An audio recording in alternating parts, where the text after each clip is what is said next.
देखिए, हमारे प्रदेश में घटना पे घटना होती जा रही है। मीडिया में खबरें प्रसारित हो रही हैं कि उनकी मौत जो हुई है, फरसा बाबा कहे जाते थे, वो हुई तो है ट्रक के धक्के से या ट्रक के चांपा पड़ने से, लेकिन बताया जा रहा है कि उनको किसी ने धक्का मार के ट्रक के नीचे कर दिया। ये जांच का विषय है, इसकी जांच होनी चाहिए। लेकिन सिर्फ मथुरा के उस बाबा की मौत का वर्णन करके उत्तर प्रदेश में जो कानून व्यवस्था की गिरती हुई स्थिति है, उस पर पर्दा डालने जैसा है। सुल्तानपुर में एक व्यक्ति के घर में सैकड़ों की संख्या में झुंड बना करके एक राय एक गोल होकर के लोग घुस गए और महिलाओं को, बच्चों को मारा पीटा, पुरुषों को मारा, गोली भी मार दी। जिस तरह का एक्शन होना चाहिए था, कुछ नहीं, नूरा कुश्ती हो गई।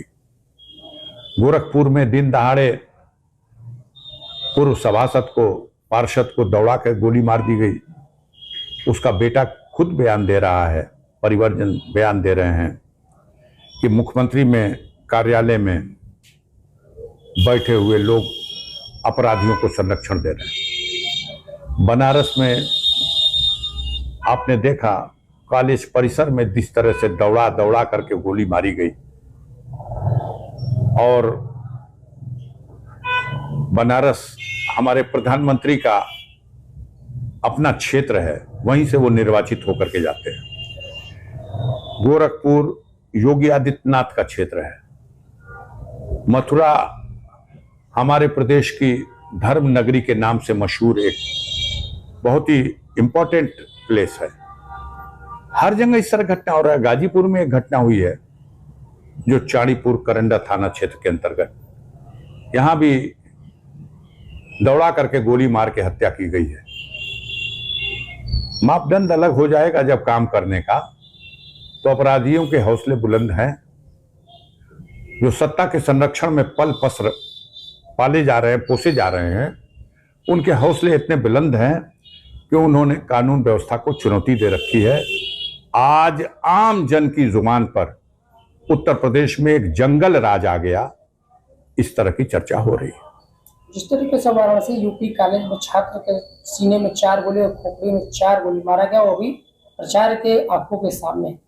मां कह रही है कि कॉलेज के परिसर में ऐसे बेटे का हत्या होना बहुत बड़ा प्रश्न चिन्ह है। सब हौसला बुलंद अपराधियों के द्वारा बहुत दुखद है, बहुत दुखद है ये घटना। 8 गोली मार करके निर्ममता पूर्वक ये साबित करता है कि कानून का कोई भय नहीं है। अभी उत्तर प्रदेश में ही एक बड़े अधिकारी को उसके कार्यालय में जाकर के जीएम को भी, मैनेजर को भी और डिप्टी मैनेजर को भी, दोनों को गोलियों से भूना गया। 1 दिन 2 दिन चर्चा में आई बात। जो घटनाएं कर रहे हैं उनको देखिए कौन है लोग, और उनके तार सीधे सत्ता से जुड़े हुए लोगों के साथ मिले हुए हैं। 2 हत्या और पेट्रोलियम से जुड़े हुए अधिकारियों के कार्यालय में घुस करके, एक सुरक्षित कैंपस में जा करके, कहां है कानून व्यवस्था? शर्म आनी चाहिए इनको कहते हुए कि उत्तर प्रदेश में कोई कानून व्यवस्था है। इन्होंने अपराधियों को बेलगाम छोड़ दिया है। और हम तो ये भी कहेंगे कि सत्ता के संरक्षण में अपराधी पल रहे हैं। हमें मालूम है,